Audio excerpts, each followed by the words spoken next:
Okay, so we're on Gimel Amud Beis, 13b3, first paragraph, Maskefler of Abba Bar Mama. So we're talking about the Malilos, which is rubbing the grain to get the kernel of wheat out. Maskefler of Abba Bar Mama. Abba Bar Mama asked the question, Veresha, the first part of the Mishnah, Lemaiser in L'Shabbos Lo. So that's saying that to peel, actually, this isn't the Malilos, this is by peeling the barleys. So peeling off the barleys makes it the completed processing. Um,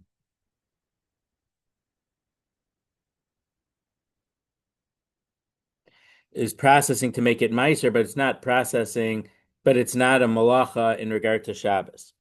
Is there anything that for Shabbos it's not considered a final action, and for Meiser it is a final action? So it doesn't make sense that you're allowed to that to peel this you'd be chayv and Meiser, but you're allowed to do it on Shabbos. So remember, to separate, in order to be chayiv to separate truma and maser, it has to meet a certain level of processing. So for some things, it's when you pile them up. So for these barleys, it was when you peeled the outer layer off. So the question is, if that's considered enough of a processing to say, oh, now it's gemar malacha, and it's enough processing, and now you would have to take off truma and meiser. So there's for that. So it should be enough that it's a malacha for Shabbos. So we were talking about the level of dash last week. Dash is threshing. You break the thing to get what's inside out. And many Rishonim hold milking a cow is also dash. Well, milking a cow is a machlokas, Rishonim. But some Rishonim say that milking a cow is dash because you're getting what's inside out. Dash. Dalit shin. It's one of the malachos of Shabbos. Yeah. In the time of the Gemara, they would have an animal like tethered to a thing, and it would go around, and the tavua would be on the floor, and it would start breaking it open so they could get to the stuff inside. So not just the milk, but squeezing fruit to get the juice out would also be part of dash. A lot of farmers think you have to, if you're going to keep getting milk, or for the cow's sake, you have to do it. If you're doing That's a separate issue about what do you do on Shabbos if you have cows. But with the I didn't understand what you said that it's not considered a malacha. How could You're is separating the kernels. so we're saying is it possible that this is considered a work in regard to making it chayev and truma? It's considered processing. It's work that it's processing for truma. How could it be that it's not a malach on Shabbos? That's the question. Right. So that's what he asked. Oh, That's what his question is. okay. If it's enough of a work to make that it's considered a processing that it's now chayev and truma and meiser, it must be a malacha for Shabbos. So then the Gemara answers the question with the question. Maskef Rav Sheshes Breder Rav Edi. Rav Sheshes Breder, the son of Rav Edi, asks, "V'lo, there's nothing that's a malacha for Meiser, but it's not a malacha for Shabbos. V'hagarnan lemeiser, but putting things in the like the silo or piling. Oh no, goren is the threshing floor. Bringing it to the threshing floor is processing for Meiser. It's not because we learned in a Mishnah. Ezo garnan lemeiser. What's the production stage for Meiser? Hakishur vadulum fasku for cucumbers and pumpkins when their blossoms fall out. Vishalo pasku, and if the blossoms didn't fall out, mishamido arema when you mishayamid arema when you put them in a pile. Utana nami gabi betzalim, and we also learned in the mission in regard to onions, mishayamid arema. But their processing is when you put them in a pile. V'ilu gabi Shabbos hamaras arema pater. But in regard to Shabbos, putting these fruits or vegetables in a pile, you're not chayav for a malacha. So he's saying, so basically, it seems that we're saying, at least on a simple level, if you have to, you didn't find your glasses? I did. Oh, yeah, okay. So there is something because for these things, you're not doing anything to the fruits or the vegetables themselves. You're just putting them in a pile. So that's considered processing in regard to to Meiser and Truma, but it's not considered a malacha because you're not doing any. Well, I mean, obviously, this is a case where you didn't carry it outside or anything, so you didn't do any malacha. But basically, the barley case, though, you're doing something to the barley here. You're not really doing anything to the fruit. You're just putting it in a pile. So that's what Rav Sheshes Bar Idi says. Yeah, there is a case that these things you put them in a pile. So there are at least some cases that we can see that you're processing it for Shabbos. Excuse me, you're processing it, and now it's Chayv and Truma and Meiser, but it's not Truma. It's not a malacha for Shabbos. Now, Danny, I don't know why, but in Yiddish, sometimes an ayin sound you say I. So instead of Maaser, we say Meiser. And some people say for Yaakov, Yankiv. Okay.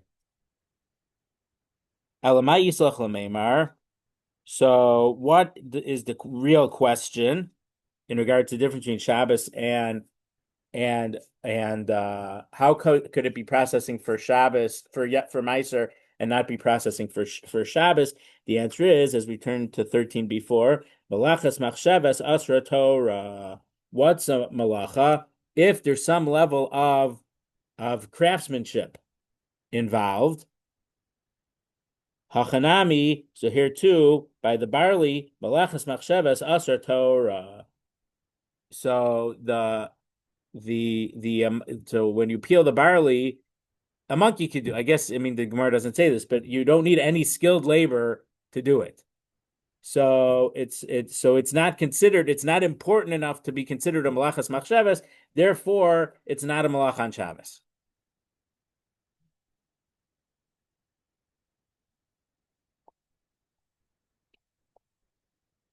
Okay, kates and mola. So how could you rub? So we said before that you're allowed to rub some, I don't know, ears of wheat, whatever, in a way to get the kernels out and eat them on Yantif. So how are you? So you must not be able to rub it the way you do regulars. So regular, it seems they would, I guess, rub it between the palm of their hands. So how can you rub it on Yantif? You must have to do it with a shinoi, some type of difference. So Abaye Mishmeid Rav Yosef Amar, Abaye said in the name of Rav Yosef, Chada Chada, one finger with another finger. So Rashi says between your thumb and your index finger. So the Lahavdil, the evolutionary people talk about how we're so advanced because we have the opposable thumb. So you could rub it, but just between your thumb and a finger instead of rubbing it between your palms. So the way you rub it like that, that's the way you could do it on Yantif. Rav Avia Mishmeid Rav Yosef Amar. Rav Avia said also in the name of the same Rav Yosef who Abaye mentioned, Chada Atarti. You could rub it between your thumb and any two fingers, or two fingers, not just one finger. Rava Amar. Rava says, Kevin de Mishani Afilu Kulach Achada Kulanami. Since using just fingers is different, because I guess you used to use your palms, you could rub your thumb against all the fingers. And that way get the kernel of grain out.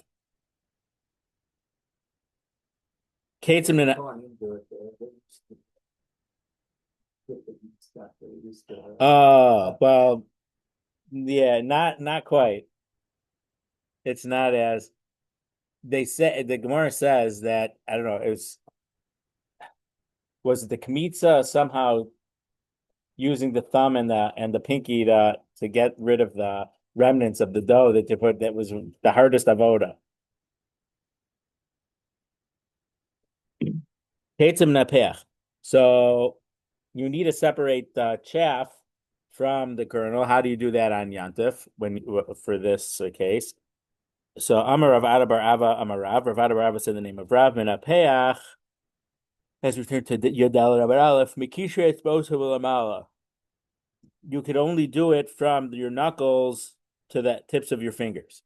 So you rub like this only, and you can't use any other part of your hand. Only your fingers from the bottom knuckle up. Machgo Labamarava. So Machgo Labamarava literally means they like made fun of it. They mocked it. I don't think the word mocking comes from the word maktu, though I guess it's possible.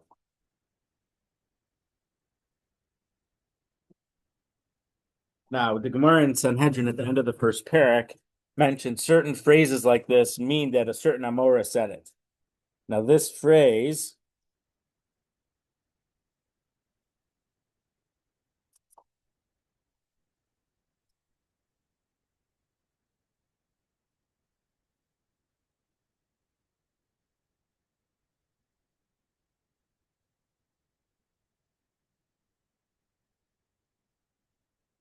so in Sanhedrin,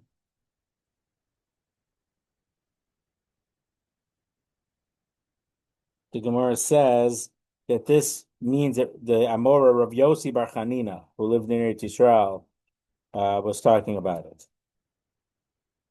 And at least in one place in the Gemara in Shavuos on Daf Lamed Daled, it's not that it seems that making fun of it was not about the opinion, but they're saying there must be. Well, okay, it doesn't seem to make so much sense here. Never mind. And okay. Kavan Demashani Afil Bakuli Yadanami, since you don't usually separate the chaff from the kernels doing this way, you could use your whole hand. You don't usually do it with your hand. The normal way of doing it is you take a pitchfork, whatever, and just stick it up in the air, and the chaff is so light, even a small wind would blow it away. Whereas if you do it in Chicago right now, the winds are so gusty, it would blow everything away. I think in regard to Shabbos, as at least as a tolda, let's say you're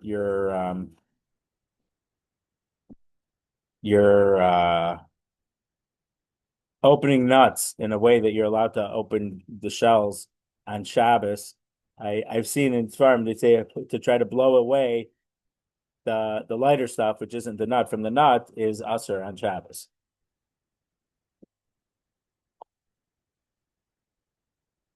I'm with you. There's something that changed over the years, but I know that people used to even use a nutcracker on Saturday, eating nuts.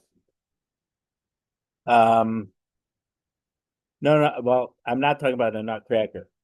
Let's say a peanut that you open with your hands. Let's say, Yeah, but there's that like the red piece in there. right. So if you would want to blow it, that's not okay to blow it away on Shabbos. Whether it's a part of Borer or a part, I think it's more of a part of winnowing, or the Ratola or the Rabbanon. I've seen in books they say not to do that.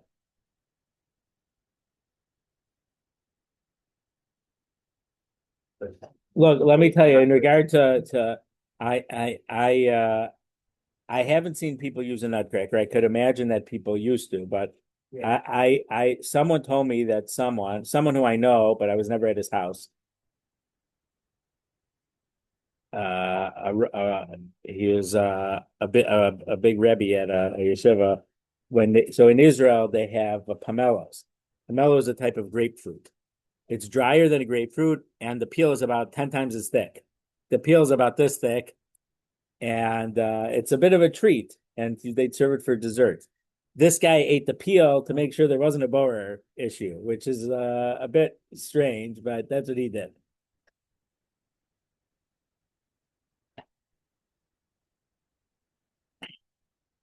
I did see, I didn't read it, but I think in 1997 in the YU, the Yeshiva Rabbeinu Yitzchak Elchanan's Torah journal, someone, I don't remember who, but now you could probably find it online. Someone wrote an article how to eat a grapefruit on Shabbos. They wrote an article about that in the journal. I think it was in 1997 in the YU's base Medrash Torah journal. But we're not talking about health. I mean, we're not. That's not really our Indian here. So I'm not. And I didn't. I I don't think I read the article then, but it was it. The title caught my eye, so I remember it because it was a little. It seemed a little bit unusual, but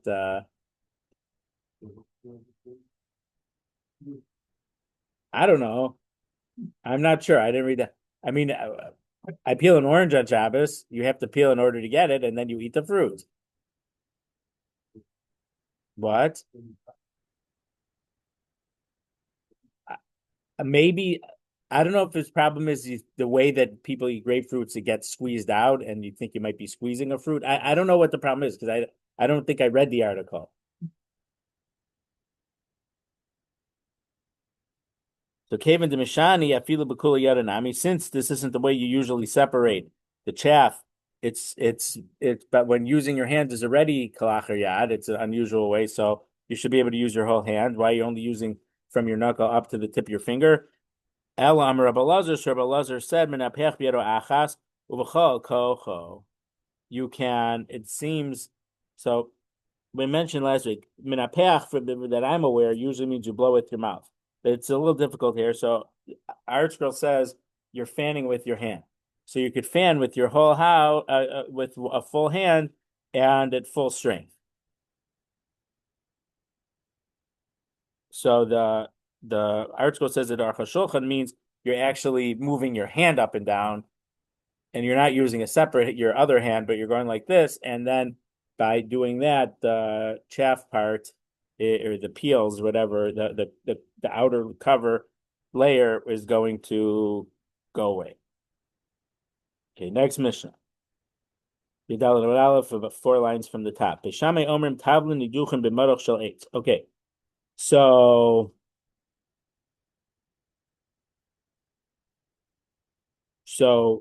you're allowed to cook, but you're not allowed to grind on Yantif. So, like, let's say, so we said we already mentioned briefly, but a while ago, even though you're allowed to, let's say, bake, you're not allowed to harvest the grain on Shabbos. You're not allowed to, thresh it or winnow it or grind it on Shabbos. Or on Yantif, Chas v'shalom. On Shabbos, you certainly can't. Not even on Yantif, even though you're allowed to bake it. But on Yantif, you would be able to take the flour you already have and make a dough and bake it on Yantif. Because fresh bread is much better than bread that was made yesterday. But the grinding and all that other stuff was easily able to be done before Yantif. So I think we mentioned briefly that the Ron's opinion is that if we would allow you to do it, I think the Ron is in the third parak. If we would allow you to grind or whatever on Yantif, you normally grind a large quantity. So I think the Ron's opinion is that if we would let you harvest whatever, you'd want to harvest a lot more than you usually do, because you usually harvest a lot at a time. But it's Yantif, we don't want you to harvest a lot at a time. Not all Rishonim agree with that, but I think that's the Ron's opinion. So uh so grinding spices, we're gonna see in this Mishnah and the Gemara on it, that grinding spices it might be similar to that. I mean, it would fit in very well with that Ron, but it's easily understandable even if you don't accept that Ron. B'shamei omrim tavlin nidochem b'maroch shel eitz v'hamelach b'pach. You can grind spices, so we use a mortar and pestle. So you'd be able to use a wooden pestle instead of a stone one, I guess. B'hamelach, and grinding up salt, because in those days, well, even in nowadays, well, up to 40 years ago in Iran, the way you would get salt, you'd go by the sea, and from the water coming in and out, there'd be crystals of salt, and you'd grab a crystal and you'd grind it up. So that's how you got salt. So salt, you don't need to crush it with a real mortar and pestle. So you would use it with in an earthenware container, uve'etz paror, or with a wooden spoon, because it's not going to be as finely ground as usual, but also salt is easier to grind up than these other spices. Now, it seems that I don't know exactly where all the spices come from. Some of them, it seems, from Rishonim, came from seeds. So because they're seeds, they have a certain level of hardness. So you need something of the relatively strong thing in order to break the the seed, or even peppercorns. I don't know if those are considered a seed, but there's a certain level of hardness to it. So you need something strong enough to smash it. So Beis Shammai says you can't use the regular mortar and pestle for these things, and for spices you could use a wooden pestle, and salt you would use either in an earthenware thing, which the earthenware itself isn't so strong if you're pushing them, or with the spoon. With the spoon isn't such a the wooden mixing spoon, great to smash it up, or to. Beis Hillel says you're allowed to grind. Well, I shouldn't say grind, but crush spices the regular way. B'maruch shel even, with a stone pestle. V'hamelach b'maruch shel eitz. And salt, you could only use a wooden pestle. So you have to use a shinoi for salt. So Rashi points out that it's a minimal shinoi, a minimal difference. According to Beis Shammai, you have a big difference for salt, but either doing it in an earthenware container or with a wooden mixing spoon. But Beis Hillel just says a wooden pestle is enough, even though a wooden pestle is the same shape as a regular stone one, whatever. But that's the difference you need to make. So the Gemara says the kuli amamios melach by yishinoi. Whether you need a big change like Beis Shammai, or whether you only need a small change like Beis Hillel, everyone agrees salt, you need to have some type of shinoi to crush your salt on Yantav. My time. What is the reason that salt needs a bigger you want to sit over there? Next to me, right? I'm moving it next to me. I need to turn it a little bit softer, okay? I need to turn it a little softer, Modi, okay? Is this nice for you? You like it? You like this? Morty, you like this blue thing? Yeah. So why does everyone agree that salt must be ground in an unusual manner? Whatever degree of unusual it is, but it have to be different for salt. Whereas Beis Hillel says regular other spices you can crush the regular way, but they agree salt is different. So why is salt different? Rav Huna, Rav Huna, and Rav Chisda both gave reasons. We don't remember who said which. So Chad Amar, one of them said, "Kol hagderos kulum tzrichos melach, ve'ein kol hagderos tzrichen tavlin." Everything that you cook needs salt, but not everything you cook needs spices.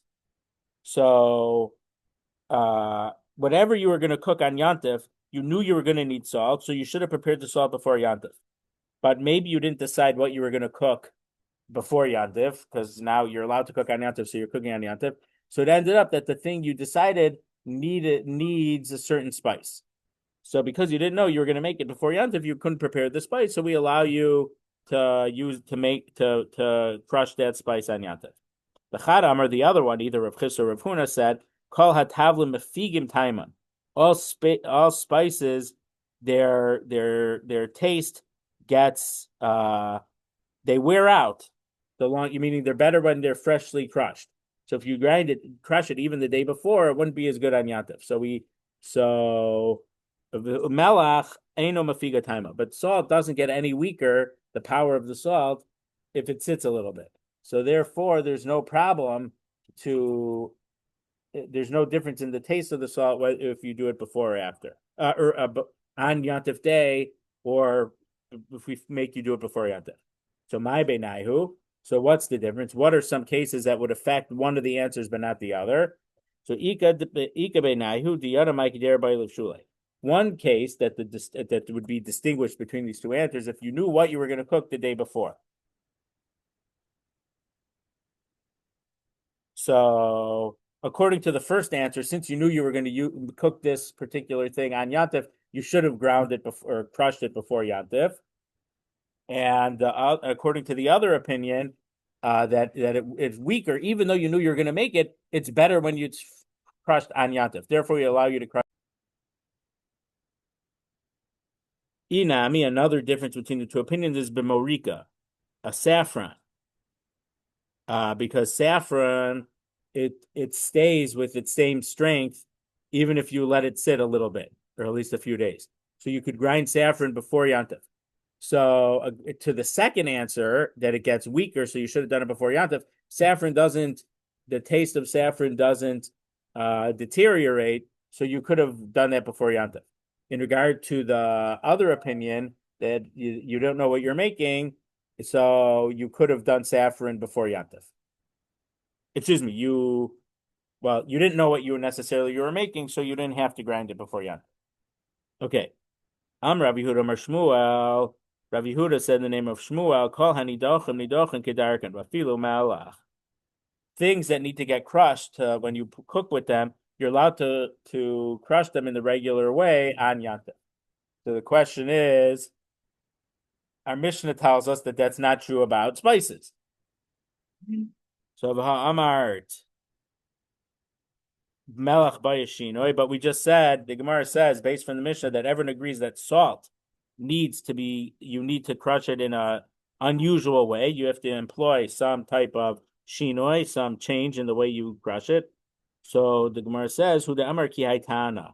He's not following what we told in our Mishnah, he's following a Tana in the following Brisa. The Tanya, because we learned in the Brisa, Amar Rameir said, Lo nachluku Beishame and Beis are not arguing that things that need to be crushed can be crushed in the regular way. Kedarkan, the regular derech, the regular way you do it. Umelchimayim, and salt is included, that you could even grind salt, crush salt in a regular way. They only are arguing if you are going to crush salt by itself. Meaning, if let's say you're grinding pepper. So when you're grinding pepper corns, you could put some salt in there and you're crushing the salt with the peppercorn. The machloktim beisham beis is only if you're going to crush salt, only salt. Beishamai omrim malach b'pachu be'etz paror. When you crush salt, you could either use a earthenware vessel, or you have to or you're using a wooden spoon to crush it. Litzli, and you're allowed to crush the salt for the way you would roast meat of a lolik dera, but you're not allowed to do a lot of salt like you would need if you were going to salt, let's say, a piece of meat to cook in a pot or put in the oven. Not roasting. We spoke about that a few weeks ago.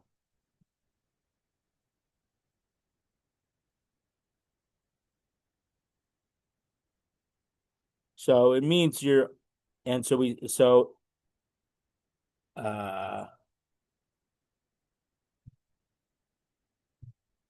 let's see. I don't think it literally means for roasting, but if you would be roasting a piece of meat, we put a little bit of salt on it, not that much. Whereas if you would be cooking, you need to put a lot of salt. So Beis Shammai isn't allowing you to crush a large amount of salt. But Beis Hillel say you can crush the salt with anything, any type of pestle, it seems. So the Gemara immediately says, literally, you can crush the salt with anything.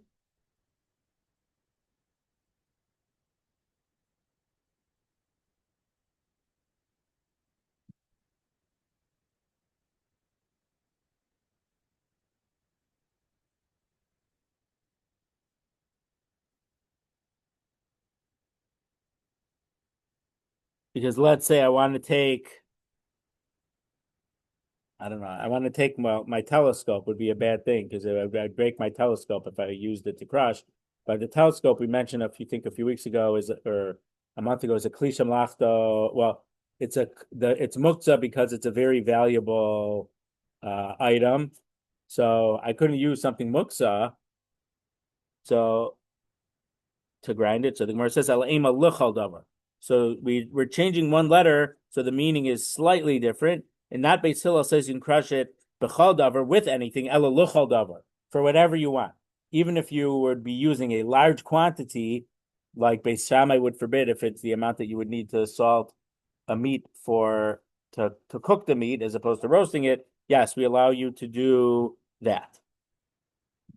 So that's why Shmuel was based on that opinion, which is a much more lenient opinion than our mission.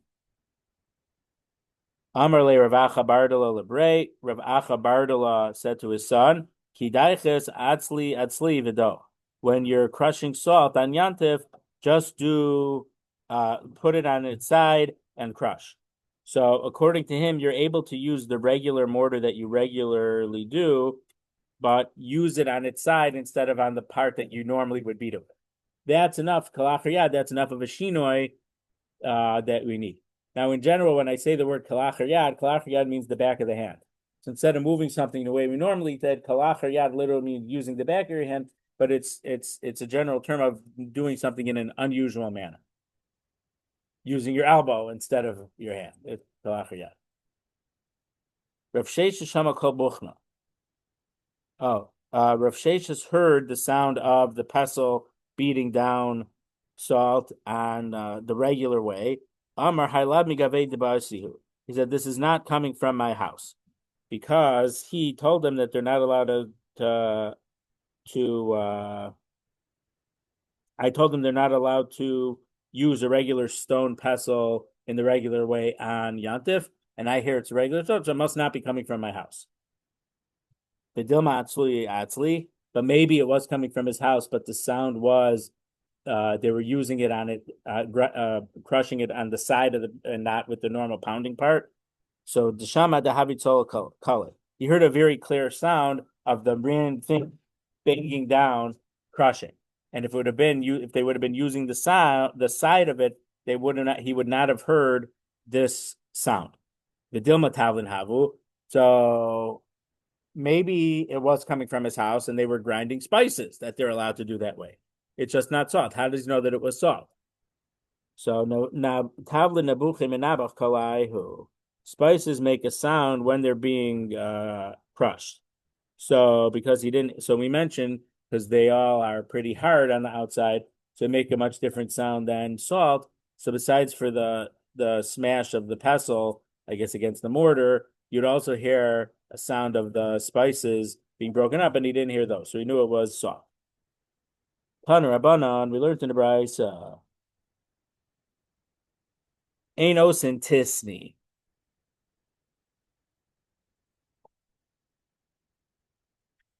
So I think when we learned brachos, I think in the sixth parak, I think that we translated tisni as grits. It's splitting the wheat kernel into several smaller pieces, and tisni is crushing it into splitting into like 4 different pieces, which is a lot of it's a high level of crushing. The ain koshin b'machtashas, and you can't either crush the wheat with a regular pestle or in a mortar. I mean, tarti. How can you do both? To say both, there's a contradiction. So Rashi says, if you can't make tisni, that makes it sound like you can split it into 2 or 3 pieces, not as much of a breaking the kernel into smaller pieces. But then it says you can't crush in a mortar, makes it sound like you can't crush anything. So the first part makes it sound like you can't crush to a very high level, but a smaller level you could. But then when it says you can't use a mortar on Yantif, makes it sound like you can't crush anything at all. So the first din and the second din seem to be saying together there's a contradiction. So the Gemara says Hachi Kamar. This is what the Beitza is saying. Ma tam ein osin tisni. Why can't you make tisni? Lafish ein koshin b'maftashas. Because we don't allow you to crush things in a mortar. So the Gemara asks, if that's the pshat in the Beitza should use a different terminology. Belema in koshin b'machteshes. Just say the second thing. We can't use a mortar. I mean, and then if you know you can't use a mortar, then you certainly know you can't make tisni. So the Gemara says, "Itani in koshin b'machteshes havamina hani bilu machteshes gedola." If it just said we can't crush things in a mortar, I might think that means a big mortar, which is a normal way of doing things.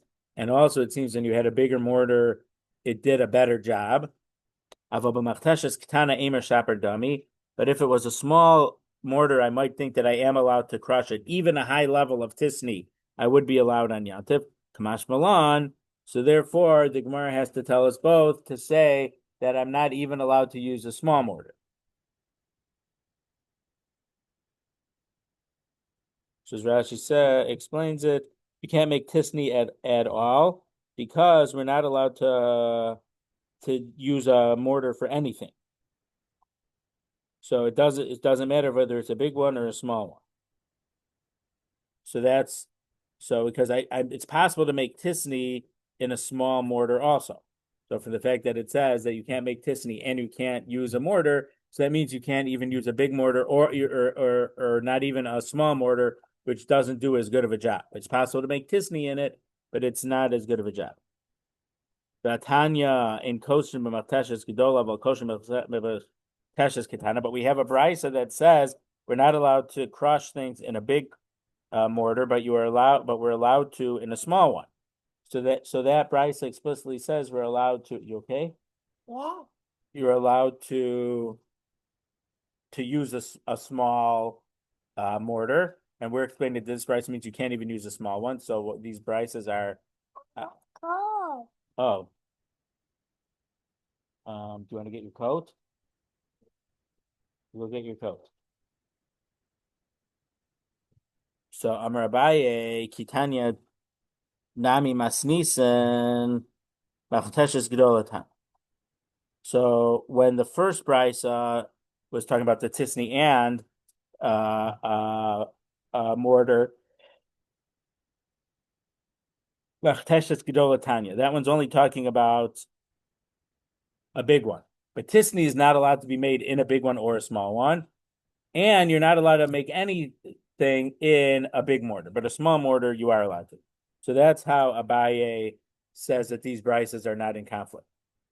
Rabbi gives a different answer. Lo kasha, they're not difficult between each other. There's no contradiction. Halan v'lo. The one that says that you're allowed to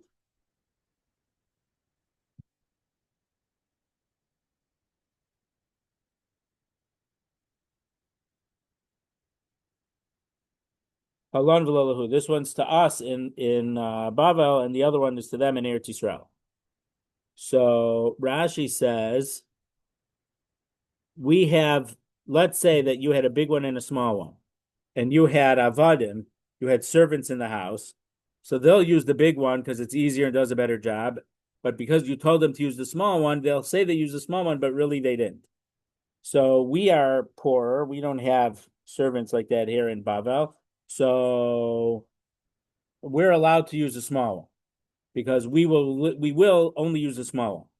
But in Eretz Yisrael that they have these lazy avadim, if we would allow them to use the small one, the avadim will use the big one and say they use the small one. I believe the Rambam says that the difference is that ground up cream of wheat, I guess, ground up wheat kernels was a staple of the diet in Bavel. So in Bavel, it was very difficult to say that you couldn't make it since that was like one of the main things that they ate. But in Eretz Yisrael, that they usually didn't eat this, they were able to say you can't use it at all and you can't make these grits at all because that really wasn't an important part of their diet. Rav Papi Ikla the Beimar Shmuel. Rav Papi went to the house of the master Shmuel. Aisile Daisa. They brought him these grits. So he didn't eat it because he was worried they were ground up on that day on Yantif.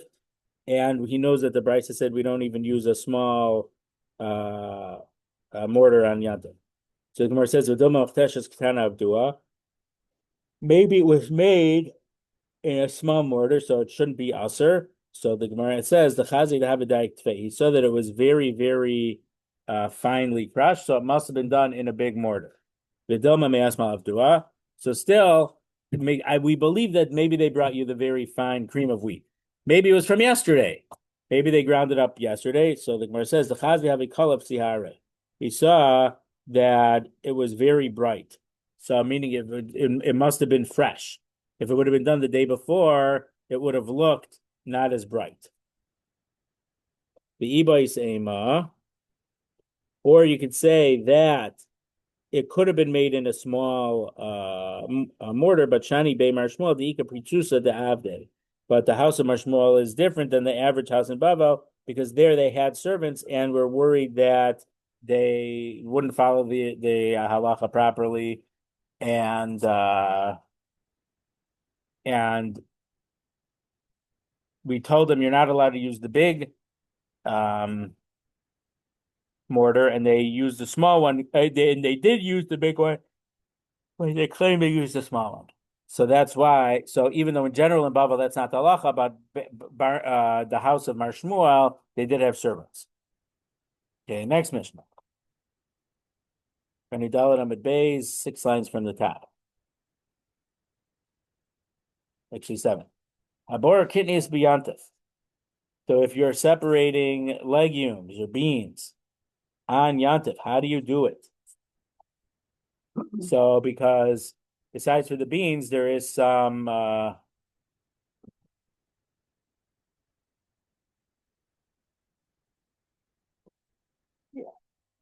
the Mishnah here.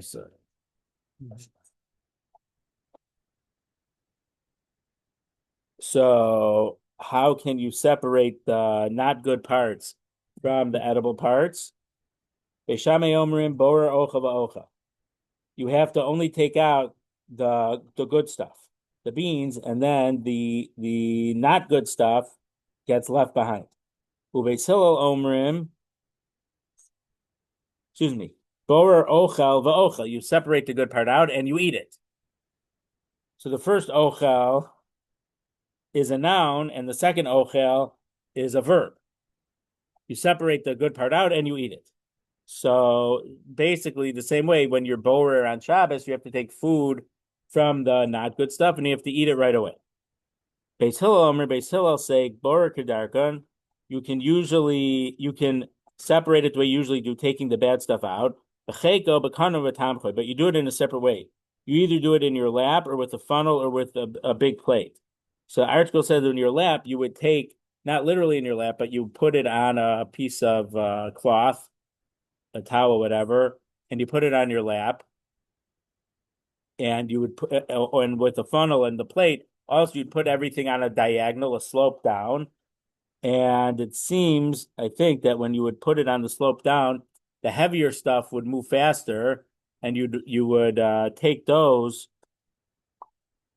first. Yeah, so you are getting the food.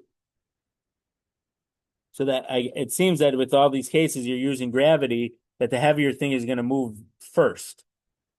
So the food part is going down first. Of a loba tavla, of a loba naf, of a loba kfar. But you can't use a board, you can't use a good sieve, or you can't use a coarser sieve. That those are regular ways of doing it.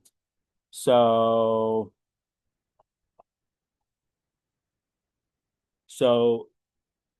basically, using the sheet on your lap or the funnel or the big plate is a kalach or yat. So the technique is a similar technique, but you're making a shino. But if you'd use a tavla or a nafa or a kvara, those are the regular ways of doing it. So we don't let you do it because we require you to make it with a shino. Based Rabbi Gamliel Amar af midoch v'shola. Rabbi Gamliel says you could also rinse them and then take and this we know from I know from a lot of things, when you're soaking certain types of things, the lighter stuff, which is the garbage part, that is lighter and it comes up to the top. So when you soak it in water, the bad stuff comes out, and you're even able to take that stuff off of the top. So Rabbi Gamliel, it seems that wasn't the normal way that they did it. But you're doing it in a way, it's the normal way that I personally do. But I guess in those days they didn't do it that way. So according to Rabbi Gamliel, you're even able to separate the bad stuff from the good, but it's a completely different method than you would normally use. Maybe because they didn't have enough easel. They have to schlep the water from the well, so they wouldn't waste water to separate the food. I don't know if that's a reason why, but maybe. Okay, Gemara. Tanya, we learned in the Brisa. Rabbi Gamliel. Rabbi Gamliel says, "B'medvar mamurim." When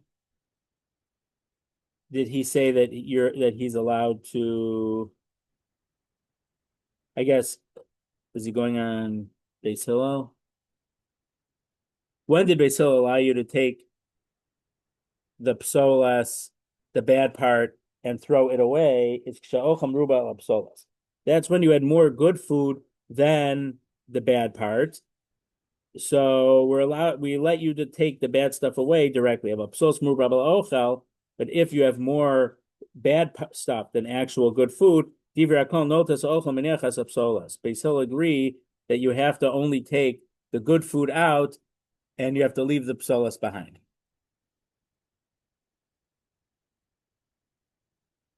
So psolas murba la'ocha me'ikaman deshari.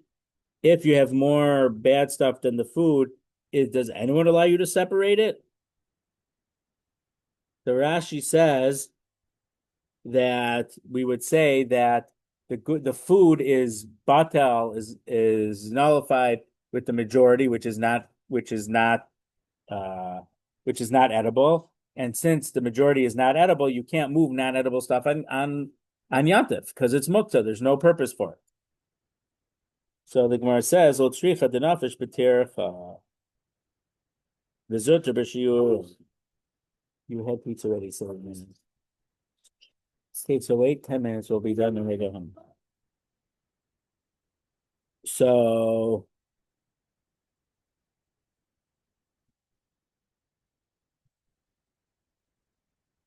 we're saying, so even though the psolas, the inedible part is more, but it's not that there's more psolas. It's that it would be more difficult to separate the bad stuff, the inedible stuff, from the good stuff, but it's smaller in quantity. So that's the case where so we're saying really the rove, the majority is good edible food, but just that the way that the not good parts, the parts from the pods or whatever that's left, it would be more effort to remove that bad stuff. So then Beis Hillel say you should take out the good stuff because that's less work on Yantif. Rabbi Gamliel Amar Achmed Yafasolo. Nothing right now. You could have a lollipop. Rabbi Gamliel from Yafasolo. Rabbi Gamliel says we could also put water into the bucket or whatever that these beans are in, and then the inedible stuff is going to float to the top, and you can take that top off. The stuff that's on the top off. Tanya, we learned in the Brisa. I'm Rabbi Lazar Tzadok. Rabbi Lazar Tzadok says, this was what they would do things, how they would do things in the house of Rabbi Gamliel. They would bring a pail full of lentils, and they would put water on it so that it was higher than the lentils. And you would find that the good lentils would stay at the bottom because they were heavier, and the not good stuff would float on top. But we learned the opposite in the Beitza, that the food went to the top and the inedible stuff went to the bottom. Lokasha haba afra, that's talking about dirt. Habigili, but this is straw. If there is dirt, that would sink underneath the food. But when it's straw or pod type pieces, then that would go to the top, and that would go to the top. Okay, let's leave it here. So here we're getting into more very nuts and bolts Hilchos Yantif stuff. How do we separate good from bad on Yantif? How do we winnow these things that you're allowed to winnow? So that's what? Yeah, and that's what a lot of Maseches Beitza is about. The stuff we learned earlier was more just about cooking stuff. Ready, you cook this and I cook this, but not with the details. This is other malachos, and yeah, it's a little bit more technical.